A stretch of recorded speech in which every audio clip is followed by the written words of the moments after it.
J'ai vu des gens s'effondrer parce qu'il n'y avait même plus de l'eau, rien, la nourriture, rien. Parfois à cause d'une maladie, s'effondrer. Et puis bon, les autres continuent parce qu'on ne peut pas rester pour une personne. Sama bariera na granicy ma 186 km. Mamy chyba 8 czy 9 teraz grobów mamy, bo niedawno teraz był, w tamtym tygodniu też pogrzeb był. And so it's really very difficult to survive for a longer time in Sistema.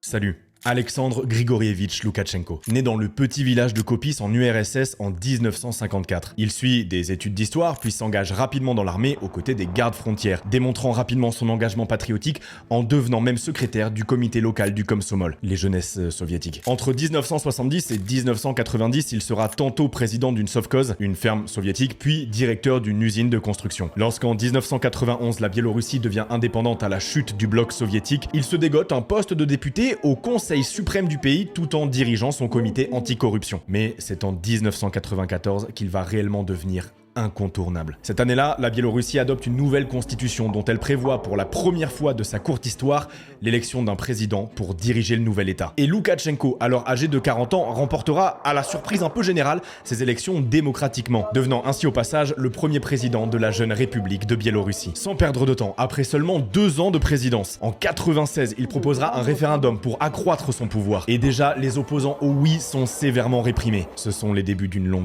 très longue descente vers une dictature sans pitié qui commence. Un second référendum truqué rallongera la durée de son mandat de 5 à 7 ans. Et lorsqu'arrivent les élections de 2001, il les remportera dès le premier tour. Et déjà à l'époque, les gouvernements occidentaux critiquent cette élection, alors que Moscou, eux, félicite publiquement Loukachenko. En 2006, sa réélection est qualifiée par le Conseil de l'Europe de farce électorale. Puis en 2010, il passe à 80% des voix, tout comme en 2015 d'ailleurs, celui que la République biélorusse n'a que toujours connu, alors surnommé le dernier dictateur d'Europe. Accroché au pouvoir depuis plus de 25 ans, muselle les médias et traque systématiquement ses opposants sérieux. Mais en 2020, le régime va se laisser surprendre lorsque la pandémie vient frapper à la porte de l'État d'Europe de l'Est. Sa gestion par Minsk sera calamiteuse et l'image du dictateur en prendra un sacré coup. Mais malgré tout, il est reconduit pour un 6e mandat. Sauf que, vas-y là, c'en est trop, et des dizaines de milliers de Biélorusses descendent dans la rue pour manifester, alors que l'opposante ultra populaire qu'il avait clairement sous-estimée, Svetlana Tikhanovskaya, est forcée de se réfugier en Lituanie 2 jours seulement après le scrutin. Sans surprise, les manifestants ils se font mater, plus violemment même qu'à l'accoutumée, on y comptera quelques morts. Loukachenko, lui, il s'en branle, il s'affiche gilet pare-balles et AK-47 à la main aux côtés de son fils, et il se permet même l'année suivante de détourner un avion Ryanair avec des opposants à son régime à bord au-dessus du continent européen.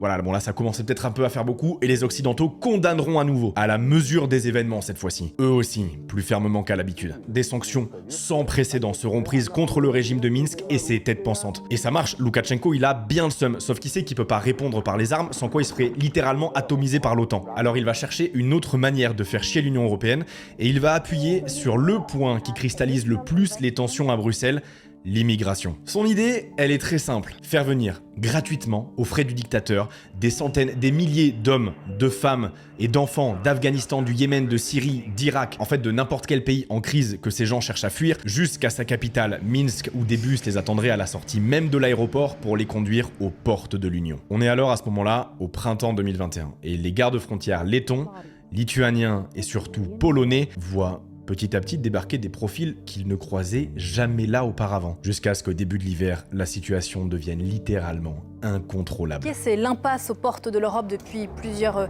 semaines. Des milliers de personnes sont toujours prises au piège entre les frontières polonaises et biélorusses. Plus de 17 000 tentatives de traverser la frontière illégalement recensées par les gardes frontières polonais en octobre seulement. Ça s'appelle tout simplement du trafic d'êtres humains. Ils sont dans une situation sanitaire dramatique. Le passage de la frontière se fait bien souvent avec de la violence.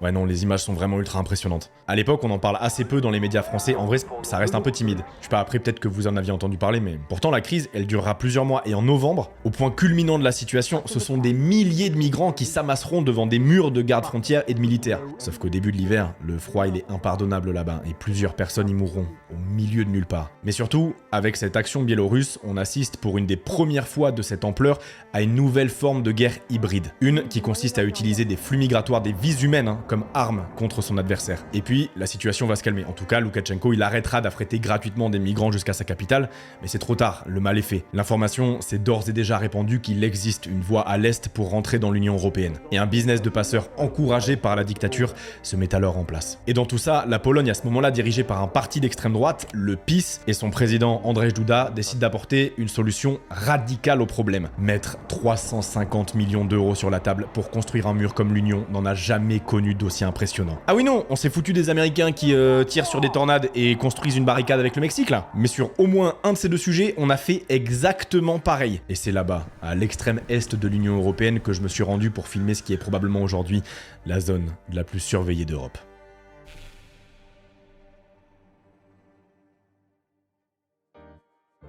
Avant toute chose, si vous aimez ces sujets d'actualité et ces enjeux de société, faut que je vous parle d'un format qui s'appelle Nuance. Tranquille, c'est pas une sponsor comme les autres, j'ai absolument rien à vous vendre. C'est juste un format que j'incarne sur une toute petite chaîne qui s'appelle Tilt, qui a été fondée par l'Agence française de développement et où il y a des épisodes qui sortiront toute l'année. Je suis juste en train de vous recommander du contenu en plus avec ma gueule dedans quoi. Vous pouvez d'ores et déjà aller voir, il y a un épisode sur la gestion de l'eau, le climat, les inégalités salariales qui sont sortis. Par contre, allez-y uniquement après avoir terminé cette vidéo, parce que là, on est dans la voiture direction le mur. W tym roku ponad 25,5 tysiąca mieliśmy prób nielegalnego przekraczania tej granicy. Były dni, że takich prób było pod kilkaset w ciągu jednego dnia. Zatrzymaliśmy obywateli 52 państw, na przykład takich egzotycznych jak Haiti, Komory, Kuba. Oczywiście najwięcej było Syria, Jemen, Afghanistan. Lui, c'est le porte-parole des gardes-frontières et la voir aujourd'hui en interview est assez rare. En fait, il est récemment sorti en Pologne un film de semi-fiction qui parle de cette frontière justement, The Green Border, et qui fait une énorme polémique dans le pays. Donc depuis, ils sont assez frileux, enfin en temps normal, mais exceptionnellement là, ils ont accepté de me répondre et de détailler leurs installations. Główną tak naprawdę nowinką w ochronie granicy państwowej jest zapora techniczna. Zapora jest wyposażona w szereg udogodnień, które mają przeciwdziałać nielegalnej migracji. Kamery termowizyjne, noktowizyjne, kable perymetryczne. Jesteśmy w stanie bardzo szybko zareagować na każde nielegalne przekroczenie tej granicy. W Straży Granicznej zajmującej się ochroną granicy państwowej na odcinku polsko-białoruskim na stan aktualny pracuje około 2000 funkcjonariuszy. Do tego używamy bezzałogowych statków powietrznych. Każda placówka jest wyposażona w takie statki. Możemy ich szybko użyć. Pojazdów obserwacyjnych na podwoziu samochodów terenowych, quadów, motocykli. Także jesteśmy bardzo dobrze wyposażeni w sprzęt techniczny. Je vous jure, en vrai, c'est ultra impressionnant de l'avoir en face. Quand vous arrivez, ça fait vraiment bizarre. Il s'étale complètement sur l'horizon. Le mur en lui-même, il fait 5 mètres de haut et il est surmonté de barbelés à rasoir. Puis pour éviter qu'on ne creuse trop facilement en dessous, il s'enfonce aussi d'1,5 mètre dans le sol. Bon, c'est pas toujours suffisant pour autant. Quant aux caméras dont il parle, elles sont placées sur des poteaux en béton qui sont très rapprochés les uns des autres. Enfin, ce panneau-là, il explique qu'il est strictement interdit de s'en rapprocher à plus de 10 mètres. Sama bariera na granicy ma 186 km. Te pozostałe kilometry to są cieki wodne, rzeki, jeziora, tereny bagniste. Je sais pas si vous vous rendez compte, mais 186 km, c'est 1h30 d'autoroute à 130 à l'heure avec le mur à côté de vous, l'immensité du truc. Et comme l'expliquait le porte-parole, là où le mur n'est pas érigé, ce sont des obstacles naturels qui le remplacent. Par exemple, tout le sud de la frontière, c'est un immense fleuve. Le Boug occidental. Là-bas, c'est lui qui fait le travail pour les autorités. Et oui, il s'appelle vraiment le Boug. Après, bon, dans le doute, ils y mettent quand même des barbelés, parfois ils sont immergés, des capteurs et tout, mais le mur en tant que tel, lui, il n'y est pas. Mais en fait, vous savez quoi, je vais carrément vous faire un petit peu de géographie pour que vous compreniez mieux de quoi on parle. L'endroit où je suis depuis le début de la vidéo, c'est ici, à Minkowice, et c'est une zone assez ouverte, avec une bonne visibilité. Ce genre de terrain, il est assez commun le long du mur, et il a un avantage, c'est qu'il est facile à traverser. Hein. Mais le revers de la médaille, forcément, c'est que t'es aussi super facilement repérable. Et puis si c'est pas les gardes frontières qui te grillent, il y a parfois des chiens genre dans les petites fermes locales qui aboient dès qu'ils sentent ta présence. Les locaux d'ailleurs, c'est à double tranchant. Certains aident les migrants, mais t'en as aussi une bonne partie qui aide les autorités locales en leur signalant n'importe quelle activité suspecte. W okresie czasu, no wszystko, do których zdarzeń jeździmy, to Założenie, że informują nas ludność przygraniczna, albo jeżeli ktoś zauważy, no to są rozpowszechniane ulotki, tak, z numerem telefonów na placówkę Straży Granicznej i wtedy są otrzymywane informacje. Ok, alors si tu veux traverser dans ce cas plus discrètement mais moins facilement, il y a effectivement une autre solution qui s'offre à toi, la forêt. Et plus au sud, à plus de 100 km de là à vol d'oiseau, vers Bobinka, je me suis de nouveau rapproché du mur. Cette fois-ci seul en passant par une forêt assez clairsemée. À cet endroit, il y a même un second mur de barbelés qui a été érigé en plus du gros de 5 mètres de haut. Quant aux patrouilles et aux camps dont nous parlait le porte-parole, ils sont effectivement partout, omniprésents. J'en ai croisé 2 à quelques centaines de mètres l'un de l'autre aux abords du mur et on aperçoit beaucoup de traces de véhicules au sol. Et pendant que nous nous déplacions avec mon fixeur dans la zone de Bobinka, il y a un vieil hélicoptère soviétique qui nous a survolés. Et j'apprendrai plus tard que ce jour-là du tournage, à quelques kilomètres de nous, 2 heurts avec des migrants ont eu lieu dans cette zone du mur. Et même sans ça, en vrai dans le coin, il y a d'autres indices qui ne trompent pas quant au passage qui a lieu ici. On est dans un village au milieu de la forêt, vraiment il y a rien quoi. Et donc il y a cette maison-là où il y a devant des traces de pas d'êtres humains. On a déjà eu beaucoup de loups, beaucoup de bisons. Mais là c'est vraiment humain, à l'intérieur il y a une poche d'un magasin Homme-là, ça a l'air assez récent. Il y a des gens qui étaient là il y a pas longtemps, mais c'est surtout barricadé avec un cadenas. Donc je pense que les autorités savent que cet endroit a servi à des gens pour se planquer. Et du coup l'ont verrouillé depuis, tout est barricadé. Hein. Enfin, toutes les fenêtres, toutes les portes sont condamnées avec des barres en acier et des cadenas quoi. Donc clairement ça a fini par savoir que ici des gens se planquaient en attendant d'aller retrouver les passeurs. Donc on voit que ça a été bloqué, mais clairement quelqu'un a quand même tenté de rentrer de force. Hein. Si ça c'est pas un pied de biche, ça clairement c'est un coup de pied de biche. Bon, sauf que ce soit les champs ou que ce soit les sous-bois, le mur il est là, il va poser problème, il va te ralentir. Alors il existe une autre option, tout simplement passer là où il n'est pas. Ouais, bien sûr, parce que moi je traversais en 2022, il y avait déjà un mur, mais sauf que là, moi j'avais traversé dans l'eau. Il y avait des barbelés, mais comme il y avait de l'eau, les barbelés n'étaient pas vraiment solides, donc c'était juste quelques barbelés qui avaient déjà été découpés par des temps qui sont passés avant nous, donc nous avons posé juste la planche et on a traversé. Donc quand on arrive, moi j'avais plus rien, même les batteries étaient déjà éteintes. Chance, on a trouvé une route goudronnée où les voitures, les véhicules passaient. Mais là maintenant, la dame qui nous a trouvés, elle nous a directement demandé ce qu'on voulait. Nous on a dit non, on voulait demander l'asile et elle a appelé les gars de frontières. Ils ont été un peu sévères, mais la dame qui était avec nous a demandé vraiment à ce qu'ils soient intelligents. Vraiment c'était des ONG. Et à travers les présences, je pense que tout s'est bien passé. Ils nous ont emmenés, ils nous ont demandé ce qu'on voulait. Parce que je pense qu'elle nous a dit que si ce n'était que nous seulement, là, c'était le retour direct, quoi. Parce que je parle de mon expérience à moi, mais l'expérience de mes propres, des autres frères, c'est vraiment catastrophique, quoi. J'ai pu interviewer une de ces personnes qui ont franchi le mur. L'homme que j'ai au téléphone s'appelle Adrien, il est camerounais et comme vous l'avez entendu, lui est passé par un fleuve en écrasant des barbelés déjà endommagés. Et vous allez le voir, son discours fait froid dans le dos. Vous êtes balancés comme des ballons, les Biélorusses vous balancent, dès que les Polonais vous repèrent, ils vous arrêtent, ils vous balancent côté de Biélorussie. Donc c'est comme ça que ça se passe en fait. Vous vous trouvez dans une zone, dans une zone neutre. Ils vous disent que quand vous êtes parti, vous allez seulement traverser, il n'y a pas de retour. Si vous n'avez plus de quoi manger, la famine et tout le reste, ça peut entraîner beaucoup, soit de grosses maladies ou peut-être à la mort là-bas. So recently we received requests for help. They are mainly from the Belarusian part. They are from people who are stuck in so-called Sistema, which is the space between the Polish wall and the Belarusian wall.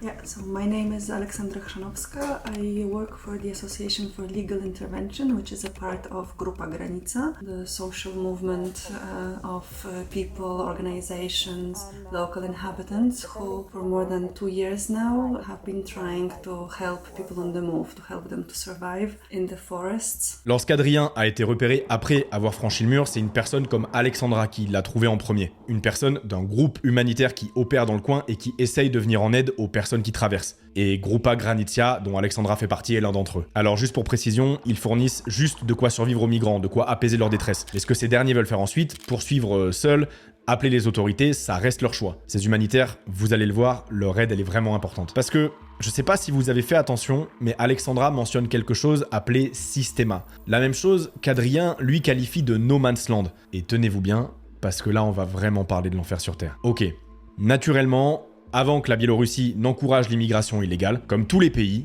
elle avait son système de surveillance frontalier, baptisé Sistema.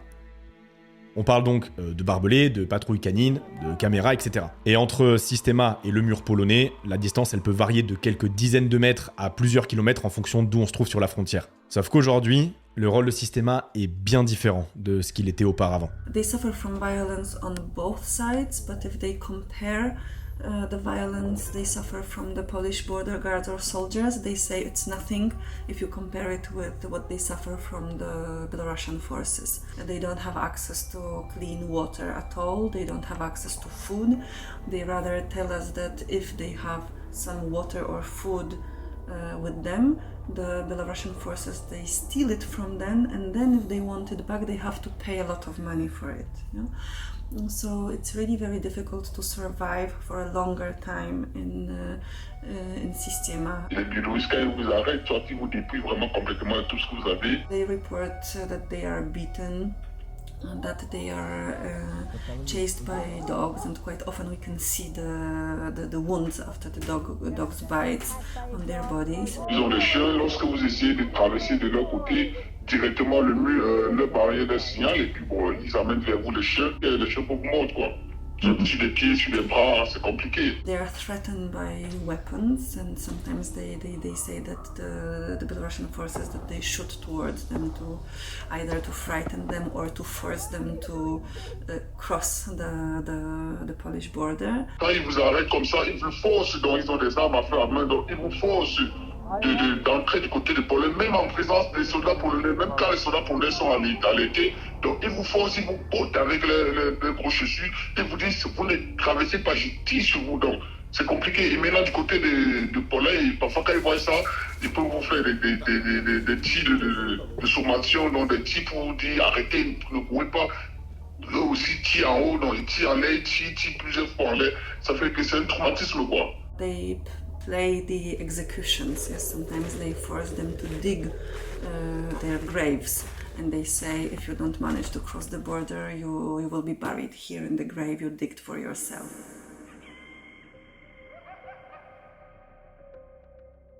Ouais.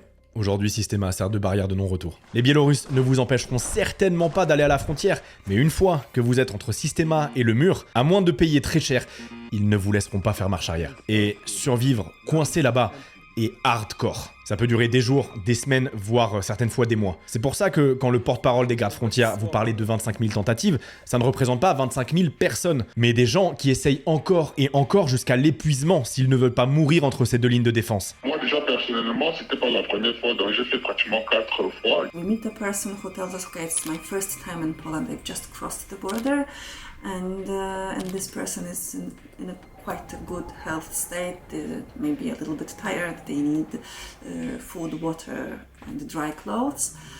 And then within a couple of weeks we meet this person again, and this person is already after one or several pushbacks, and you can hardly recognize this person. Yeah? Il faut comprendre qu'à une autre époque, les Biélorusses, ils auraient coopéré avec les Polonais pour prendre en charge les migrants. Mais aujourd'hui, leur intérêt, c'est plus ça du tout. C'est de les faire passer coûte que coûte, peu importe le nombre qui y restera. I tak zwane zawracanie osób to nie jest jakby wymysł obecnych czasów. Wówczas, jeżeli takie osoby nielegalnie przekroczyły tę granicę i chciały ochrony w Polsce, też były przekazywane na Białoruś. Z tą różnicą, że Białorusini z nami współpracowali i od razu ich odbierali od nas. Białoruska służba zrobiła się ze służby chroniącej te granice służbą przemytniczą. Mamy dowody, mamy nagrania, wiele nagrań, kiedy sami uczestniczą w przemycie ludzi, wskazują miejsca dogodne, dostarczają im narzędzia potrzebne do sforsowania tej bariery. Ils attendent la nuit pour vous transporter dans leur camion, pour vous envoyer où est-ce qu'ils veulent vous envoyer du côté de Pologne. En fait, c'est ça. Parce que je vous parlais des différentes options de par où passer, mais en fait, parfois, souvent même, ce sont les Biélorusses eux-mêmes qui décident par où les migrants traverseront. Et alors, je vous ai parlé de Minkovice au nord, du fleuve Boug et de Bobinka plus au sud, mais je dois le reconnaître, j'ai jusqu'ici omis de vous parler du cœur de là où tout se passe. Les fleuves, les clairières, les sous-bois, c'est pas l'essentiel, non, il reste une zone. Et qui est depuis le départ celle qui voit le plus de migrants passer, et de loin. Il s'agit de tout le secteur proche de la toute petite ville de Białowieza. Ici, la situation, elle est encore plus spéciale qu'ailleurs, et pour une très très bonne raison. Ok, vous avez déjà joué à The Witcher? Parce que ceux qui ont arpenté sa carte s'en rappellent de ces grandes forêts brumeuses et marécageuses à souhait remplies de créatures. Et bah, Sapkowski, l'auteur de cet univers ultra culte, il est polonais. Et il y a quelques lieux, beaucoup en fait même, qui sont inspirés des paysages d'ici, et dont je pense tout particulièrement d'un, une des rares dernières forêts primaires d'Europe, la forêt de Białowieża.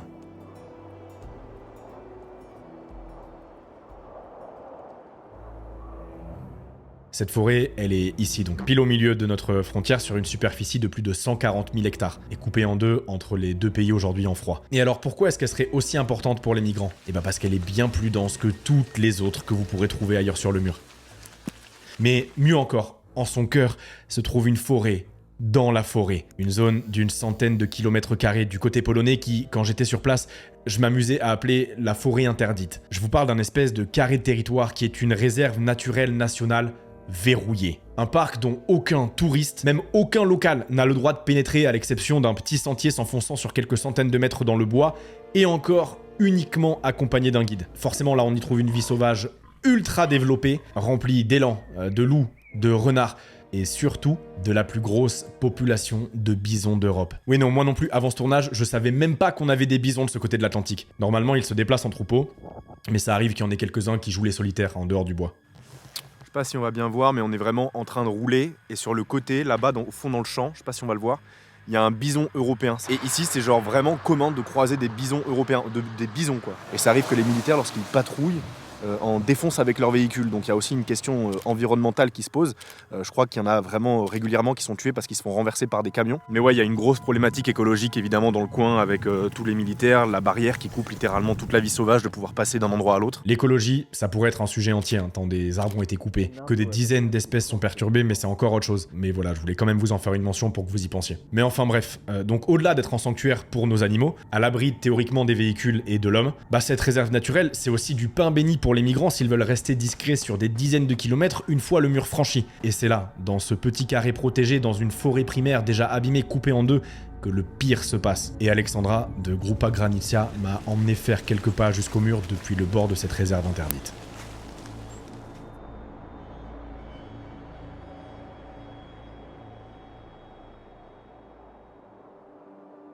Bon déjà quand t'arrives tu croises des véhicules des gardes frontières absolument morts, donc tu sais dans quoi tu mets les pieds quoi.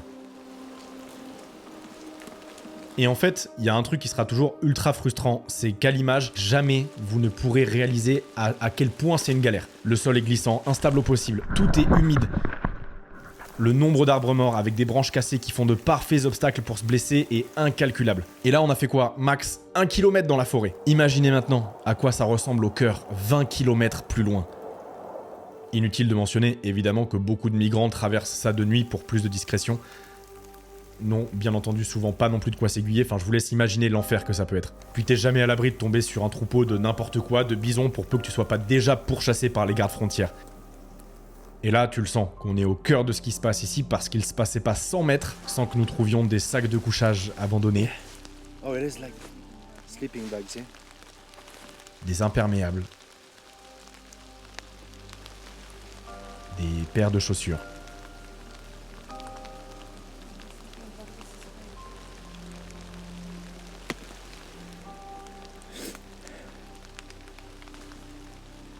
Toute l'ambiance est tellement humide, il flotte et tout, que même mon micro d'une bonne qualité a fini par lâcher à un moment. On trouve des bouteilles d'eau de marque biélorusse. Ce que tient là Alexandra dans ses mains, c'est un espèce de shooter d'énergisant concentré. De toute façon, il y en a absolument partout. D'ailleurs, c'est aussi un rôle que jouent les humanitaires sur place, de participer à nettoyer ce que laissent les migrants dans leur fuite. Vous comprenez peut-être un peu mieux maintenant pourquoi la comparaison avec The Witcher. Et je vous avoue que le plus frustrant dans tout ça, c'est qu'alors qu'on est ultra silencieux à doucement s'approcher du mur, pour rappel, on n'a rien à faire ici, hein. Aussi proche et en plus dans une section normalement déconseillée, quand on se pose 2 secondes, vraiment la forêt est si belle quoi. En plus ici, au plus près du mur, le sol est étrangement tapissé d'une mousse qui absorbe les bruits de pas. C'est vraiment assez étrange comme endroit.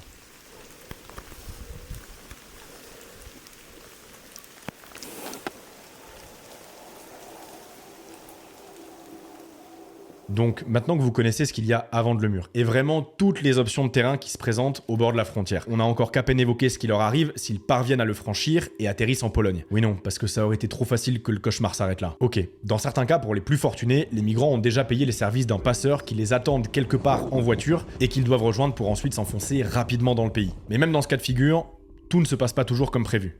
W tym roku zatrzymaliśmy ponad 500 osób trudniących się przemytem ludzi. I też należy pamiętać, że ten cały proceder osób, które chcą przekroczyć przez granicę naszą, to nie są osoby przypadkowe. Osoby zbliżające się do granicy tak naprawdę mają już umówionych przemytników.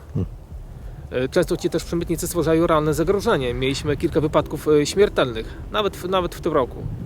Nie zatrzymują się do służb, uciekają z migrantami.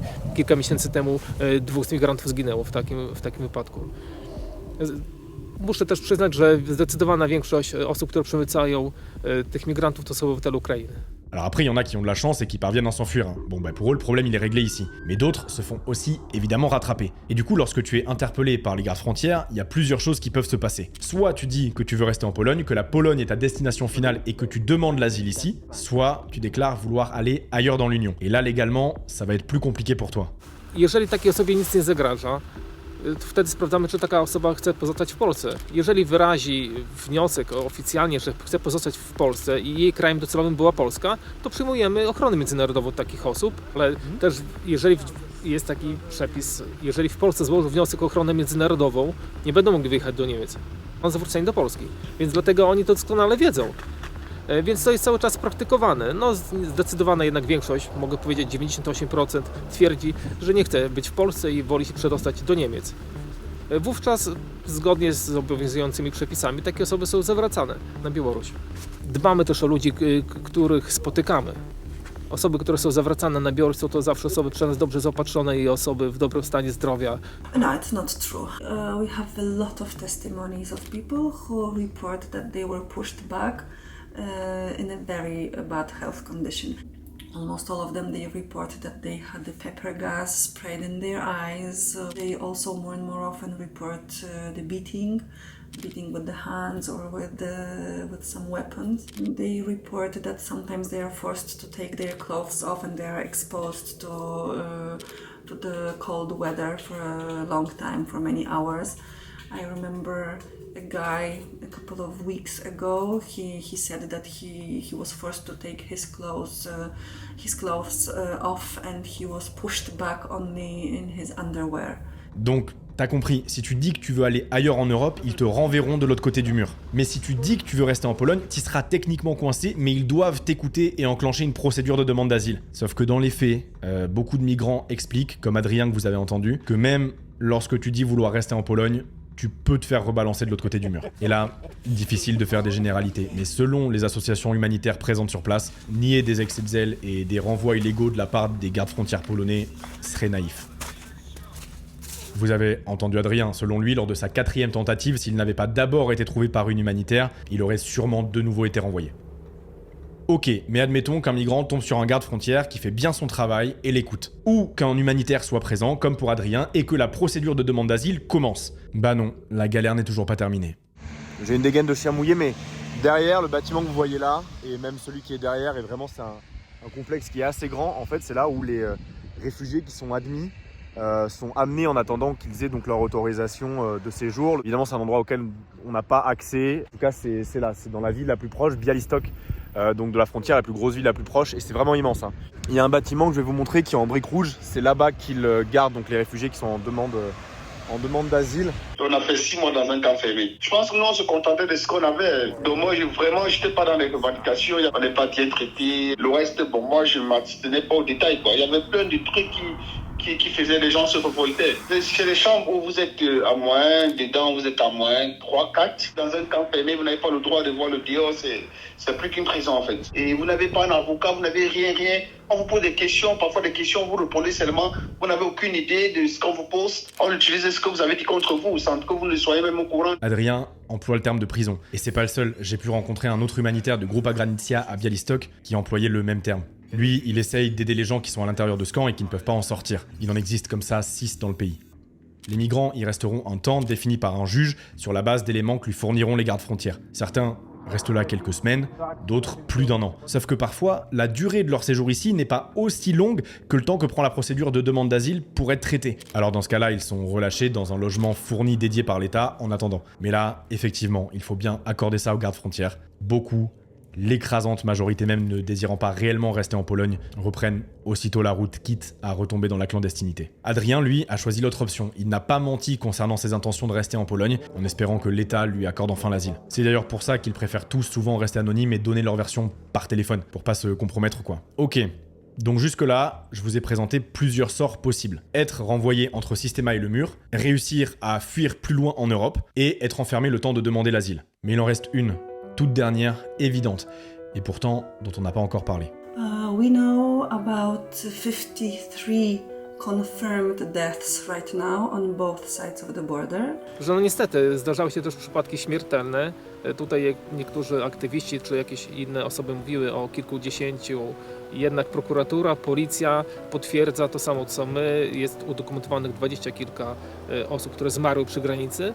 Te osoby zmarły tak naprawdę dlatego, że unikały kontaktu ze Strażą Graniczną. Nikt, kto ze Strażą Graniczną miał do czynienia, nie poniósł śmierci. But still about 200 people are considered as missing, so we don't know where they are. They might be dead. We don't know either how many people don't report their relatives as missing here. So actually we don't know how many people really died here.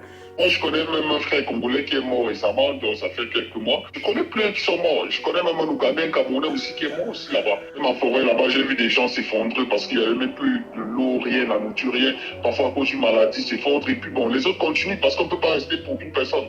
So if people die while hiding, we will probably never find their bodies. The nature will probably sooner or later absorb them. Cette forêt est un putain de cimetière. Et c'est peut-être ça aussi qui la rend si particulière à arpenter. Pendant que j'y étais, il y avait des activistes qui cherchaient un Soudanais qui donnait plus de nouvelles depuis 3 semaines et qu'ils savaient en très très mauvaise posture. Les humanitaires, ils aident ces gens à survivre, mais ils peuvent pas être partout sans arrêt, de même pour les gardes frontières. Et ici, dans cette forêt marécageuse, le froid, l'humidité, l'obscurité ont vite fait de t'achever après que tu aies passé des jours, des semaines dans une no-go zone entre une dictature et un mur suréquipé. On est dans un village qui est vraiment pas très loin de la frontière, on est à quelques dizaines de kilomètres. C'est un village, un des rares en Pologne, qui est de confession musulmane. Et du coup ici, quand ils se rendent compte que certaines personnes qui sont mortes dans la forêt sont effectivement de cette confession, donc il y a des Afghans, il y a des Yéménites, il y a des Syriens, en fait ils viennent les enterrer ici. Donc derrière nous il y a à peu près une dizaine de tombes, il y en a certains qui sont connus avec leur nom, il y en a on ne sait pas, et on en a 2 qui ont été enterrés ici récemment, il y a octobre et novembre. Et il y a aussi une toute petite tombe, c'est un enfant, ça avait fait pas mal de bruit à l'époque où il était décédé. To dziecko było bodajże kobieta z Iraku, ona pochodziła. Matka po urodzeniu też zmarła. Przewodniczący muzułmańskiej gminy wyznaniowej w Bogonikach Maciej Szczęsnowicz. Mamy chyba 8 czy 9 teraz grobów mamy, bo niedawno teraz w tamtym tygodniu też pogrzeb był. Powiem, w sezonie jak jest cieplej, to dużo turystów przyjeżdża, zapalają znicze, ktoś tam kwiatka przyniesie, położy, to maskotkę, to nie maskotkę, to kawałek chleba, to jakąś latarkę, przynoszą to wodę, ludzie kładną. Także sporo turystów, nawet sami jak przyjeżdżają do nas do domu pierdzielem, to pytają się, gdzie mogą znaleźć te groby uchodźców. Nie tylko muzułmańscy, to są i katolicy też. Quand il est impossible de définir leur confession, les corps sont enterrés ailleurs qu'ici à Bochoniki. Donc voilà. Pour certains, c'est ça le vrai bout du chemin. Pas un centre de détention, pas de retour à Minsk ou dans leur pays d'origine, pas d'asile et d'Europe, mais un trou dans le sol, à l'extrême est de l'Union européenne. Alors si vous n'aviez jamais entendu parler de ce mur avant cette vidéo, en Pologne, c'est un vrai gros sujet. En fait, même juste dans beaucoup de pays frontaliers avec la Biélorussie. Par exemple, la Lituanie, qui est juste au-dessus des Polonais et a vu beaucoup de migrants contourner le mur en passant par chez eux au début de la crise, se sont eux aussi fait une barrière physique avec leurs voisins. Mais quelque chose pourrait changer la donne à Varsovie pour l'avenir. Le vent a tourné au Parlement. En octobre 2023, l'extrême droite a été battue par une coalition de centre-gauche. Et le dernier jour, avant de partir, j'ai voulu interviewer 2 personnes parmi ceux qui décident. Monsieur Bosak, plus à droite que l'ancien parti au pouvoir et depuis toujours favorable au mur, et Monsieur Niedźwiecki, membre de la nouvelle coalition maintenant à la tête du pays. My name is Krzysztof Bosak. I'm a member of Polish Parliament. I'm also a leader of national movement and one of the leaders of Confederation Freedom and Independence. Jacek Niedźwiecki, poseł na Sejm Rzeczypospolitej Polskiej. We were probably the first political group that proposed building the wall. We pushed the government to do it faster and to do it better. Myślę, że nie tak mocno skuteczna, ponieważ ja będąc u siebie w mieście w Suwałki słyszę że złapani są migranci, czyli przekraczają te granice. Nie jest to na 100% efektywnie i trzeba będzie to zmienić. More border guards behind the wall, better electronic system, more control inside the country, and of course infiltration of smugglers, of people who help to cross the border illegally. It is possible, and you should give some budget to people in intelligence to block this illegal paths to Europe. Do których powinny być poszanowane prawa człowieka. Nie wolno przerzucać ludzi na drugą stronę, tak? Trzeba z nimi się zatroszczyć, jeżeli już przeszli na naszą stronę i są odpowiednie procedury. Najważniejsze są szanowanie prawa człowieka. Człowiek jest najważniejszy. There are millions of people who try to get to the better and wealthier world. And this is EU. And what is our goal in Poland is to send them message that going through Poland is not a good idea. Increasing the cost of crossing the border illegally is a good strategy to decrease the number of people who try to test our security system. We can help millions. We can help hundreds.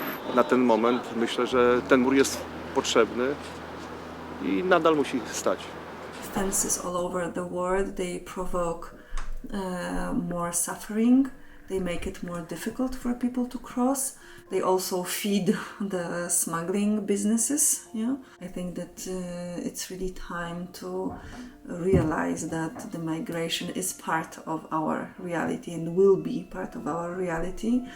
And it's not the question about how to prevent people from coming, but how to make it legal and safe for people who would come anyway to come and to become a part of our society. The wise migration and integration policy, this is something that can guarantee everybody's safety, people on the move safety, but also the hosting society's safety.